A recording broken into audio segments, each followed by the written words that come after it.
Some galaxies, ladies and gentlemen, are very, very active. Their centers give off lots and lots of different wavelengths, visible light, radio waves, and not all of them, but when you have a galaxy that gives off lots of visible light and radio waves, it is referred to as an active galactic nuclei. These active galactic nuclei have a tendency to be very, very luminous, meaning they're very, very bright, giving off lots of light, and we can see them from huge distances.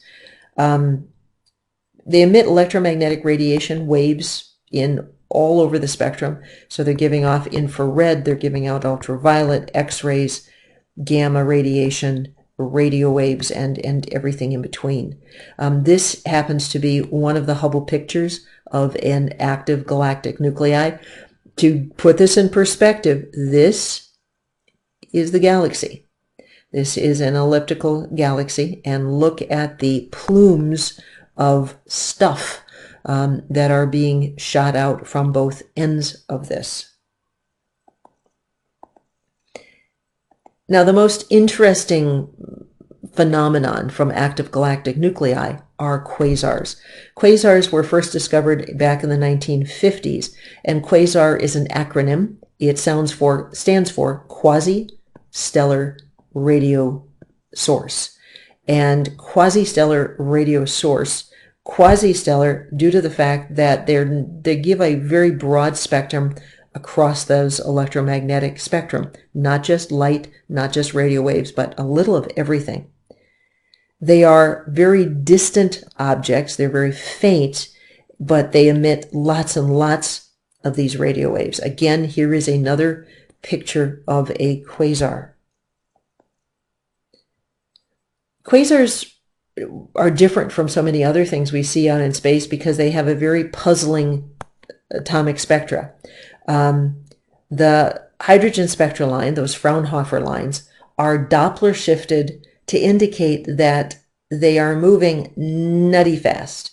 If you remember this Doppler shift, if you've got a normal hydrogen spectra, if something is moving away, it is going to be shifted towards the red end. And so all the wavelengths are there. They're just a little bit spewed to a little bit longer wavelength.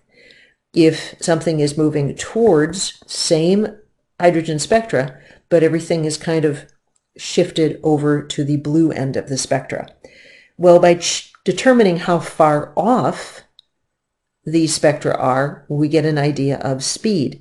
And quasars can be moving at 16% of the speed of light. Okay, the speed of light is the speed limit of the universe. We don't not know of anything that can go faster. And quasars are moving at speeds that are just massively fast.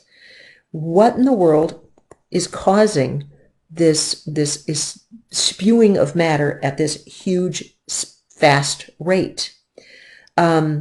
This is a Hubble picture of a quasar. Again, here's the galaxy, and this elliptical galaxy, and here is this quasar, this huge plume of material that is being shot out. We see quasars in the distant past. Fortunately, they're not in our neighborhood because they're very, very violent and could do an awful lot of damage to our solar system and our planet. They were very common about 10 billion years ago. So they're some of the oldest structures that exist or existed when the universe was quite young. How big is a quasar? The quasar itself across can be very, very thin. It can be about one light month across, so not very big this way, but can be very big in this direction. And they can emit as much energy as an entire galaxy. So we're talking billions and billions of stars by one object or one phenomenon. So what can produce something that's so small, so this tiny little jet, but incredibly powerful? In that process of galactic evolution, you have spiral galaxies. Each one has a black hole at its center. And when those spiral galaxies combine, the black holes combine into one, making one much larger black hole. The black holes are messy, messy eaters.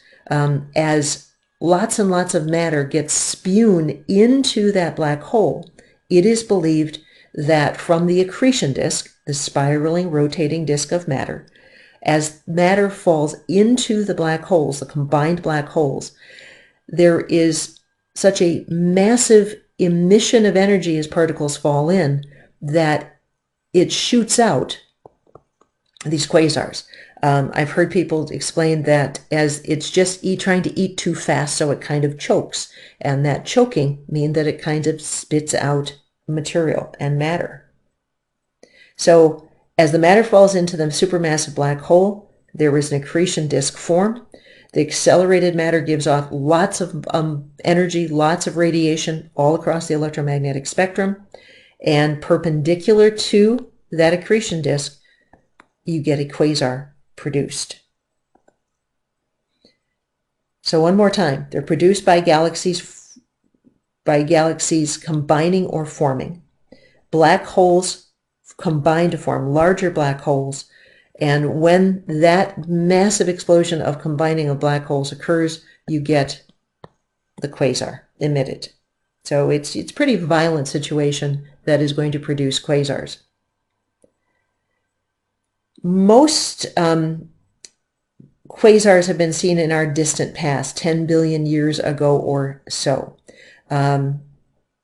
Quasars don't last a long time. When they are observed to last only a few days, weeks, or months. And so it's in that process of these black holes actually combining to form a larger one that you get this messy and violent quasar event.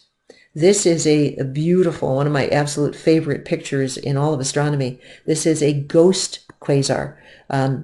This spiral galaxy, as it was combining, you get these radio waves that are still being shot out by these combining galaxies. And this is large plumes of matter and energy that still are there, even though the quasar is done quasing or done spitting out. So it kind of leaves a ghost remnant behind. In the process of these quasars and the combining of black holes, a lot of the inner gases get blown away. And that's one of the other reasons we think that you end up with these spiral galaxies and there are empty spots between the arms. Now, how you see a quasar, which angle that you see the quasar from, can make it look slightly different. And so astronomers have described some things that are called blazars. And a blazar is a quasar that is seen end on. So instead of this thing emitting radio waves up and down, what if this is turned around and pointed directly at us? So here we are, we're observing this, and as we observe it, it is coming straight at us. How is that going to appear? Well, it's going to look like one day there's just a big galaxy there, and these galaxies are combining, and then when the black holes actually collide, form together, we are then going to begin to see this massive beam of radio waves and light, etc., coming right at us. And when that occurs, instead of calling it a quasar, they call it a blazar. Other things that are similar to quasars, they're actually quasars, just how they appear, are things that people like to call dragons. Dragon stands for double radio source active galactic nuclei. And these are the ones that have very distinctive two jets. Again, here's that black hole at the center that emitted all of this material when the black holes combined.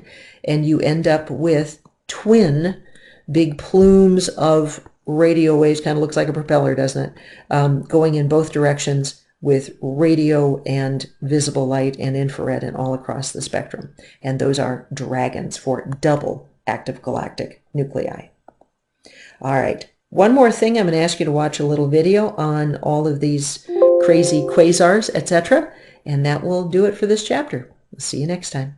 Bye-bye.